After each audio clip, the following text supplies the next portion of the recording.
السلام عليكم أحبابي، معكم سميرة سعد من قناة الأم مدرسة. النهاردة هعمل معاكم ميني بانكيك. فلو عايزة أكلة سريعة تعمليها في الفطار لأولادك ويكونوا مبسوطين وسعداء، أنصحك تعملي لهم البانكيك بطريقة سهلة وسريعة. تعالى أقولك المكونات وتابع معايا الخطوات. هنجيب بولة هنحط فيها كل المكونات السايلة مع بعض، زي البيضة ورشة الفانيليا، معلقتين السكر، معلقتين الزيت، كوباية اللبن ورشة الملح. هنخلطهم كلهم مع بعض. ده أنا دلوقتي بدأت بالبيضة ورشة الفانيليا وكوباية اللبن ورشة الملح، بس لو لاحظتوا أنا ما ضفتش معلقتين السكر لأن مش بحب الحاجات المسكرة قوي، لأني هضيف على البانكيك في الآخر عسل ومربى ودول طبعا فيهم سكر. فلو بتحبي الحاجات الحلوة بتاعتك تكون مسكرة كده ومعتدلة، ضيفي عليهم المعلقتين اللي أنا قلتلك عليهم. وطبعا زي ما أنا بقول دايما إن أنا أم مش شيف، ساعات بننسى خطوة نعملها، زي ما نسيت إن أنا أضيف معلقتين من الزيت، ولكنها مش مشكلة، هضيفهم بعد ما أضيف الدقيق عادي. كوباية ومعلقتين من الدقيق ومعلقة من البيكنج باودر. وأنا قصدي أعمل كده علشان أوضح إن الأمهات بيكون فكرها شارد وبتفكر في حاجات تانية كتير، فساعات بتنسى إن هي تحط حاجة، ولكن إن هي بتعرف تعدل وتظبط أي حاجة كانت ممكن تبوظ، وهي دي الأم. فده هدف القناة دي معمولة لكل أم بتحاول توفق ما بين تربية وتعليم أولادها وطبيخ وتنظيم بيت. القناة دي معمولة ليكي انتي. عيشي معايا تفاصيل الأم من تعليم وأكلات سريعة للديكورات وتنظيم البيت وابتكارات، كل ده الأم بتعمله. عشان كده الأم بطلة، صحيح الأم مدرسة. عشان كده أنا عايزاكي تشجعيني إن انتي تعملي لي لايك وتكتبي لي تعليق من قلبك بجد، وتشتركي في القناة لو انتي ما اشتركتيش فيها، وتفعلي زر الجرس عشان يوصلك كل جديد، وتشاركيني يومياتي. نرجع لوصفتنا تاني. احنا كده ضفنا معلقتين من الزيت على الدقيق وهنقلبهم كويس، وهنسيبها الخليط دوت لمدة 5 دقايق بس. ممكن تستخدمي الكوب المعياري اللي انت شايفاه قدامك دوت، لان بيبقى فيه حافه كده على جنب او بوز تقدري تنزلي منه الخليط بتاعك وتشكلي البانكيك. لكن انا هفرغها في ازازه الصوص ديت، لاني بعرف اتحكم فيها في كميه الخليط اللي هينزل في الطاسه، وكمان انا بستخدمها لما اجي اعمل القطايف. فممكن انت كمان تقدري تستخدمي الكيس الحلواني برضو، هتعرفي تتحكمي فيه.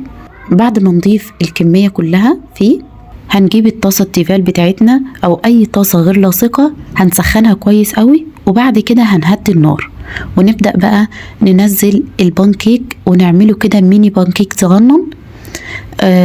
مش هقول لكم بقى قد ايه اطفالكم هيحبوها، هتلاقيهم واقفين وراكي، اللي هتخرجيه من الطاسة هياكلوها على طول. لكن ما تقلقيش، هي هتعمل معاكي كمية حلوة من كوباية دقيق واحدة بس، وتقدري تضاعفي الكمية لو انت حابة. هنبدأ بقى نكمل البانكيك كله، حطيناه على الطاسة. فأول ما هتلاحظي كده ان البانكيك يعمل فقاقيع زي ما انت شايفة كده، تبدأي تقلبيها على الوش التاني.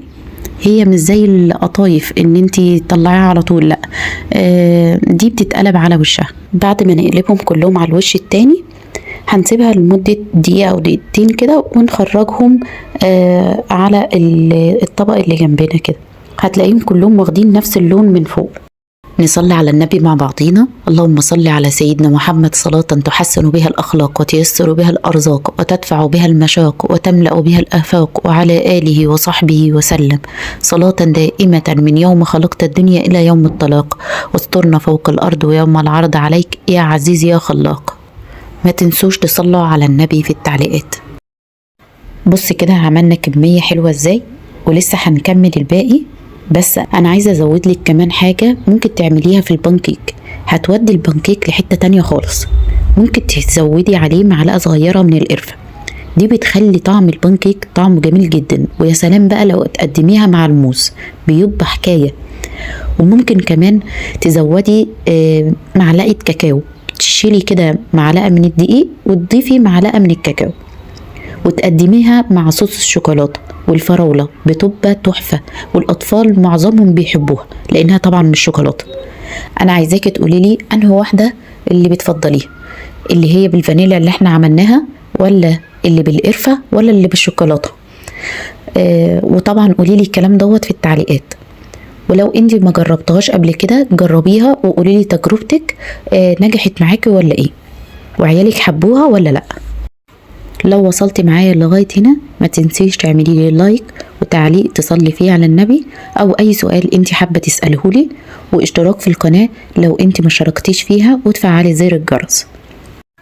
البانكيك اللي معانا ده ممكن تقدميه مع زبدة الفول السوداني وشوية فاكهة جنبه، ودي الكمية اللي احنا عملناها من كوباية واحدة بس من الدقيق، غير اللي عيالي كلوها بعد ما انا كنت بعملها على النار. كمية حلوة من كوباية واحدة. هنبدأ بقى نزينها. نجيب كده الموز بتاعنا هنقطعه، او اي فاكهة هي موجودة عندك في البيت برضو قطعيها، حلوة اوي ومفيدة. لا كويس ان احنا بندخل الفاكهة معانا في فطارنا كده للعيال. ونبدأ نجهز المربى اللي موجودة عندنا، اي نوع انتوا بتفضلوه استخدموه. انا بحب مربى التوت او مربى الفراولة، بحب استخدمها جدا مع البانكيك. ونبدأ نرش عسل النحل عليه من فوق كده. طبعا والله يا جماعة ديت أكلة لو انت بتشتغلي بره تقدري تعمليها وتفرحي بيها أولادك قبل ما تخرجي لشغلك. مش هتاخد معاكي 5 دقايق بالظبط في تحضيرها، و5 دقايق على النار بالظبط. أكلة جميلة وسريعة، وعيالك هيحبوها قوي منك.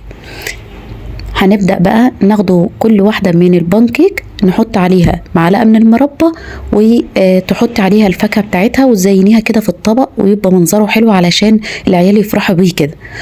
والله احنا كمان لازم ندلع نفسنا كمان، يعني اعملي لنفسك انت كمان واشربيها مع كوباية القهوة بتاعتك الصبح.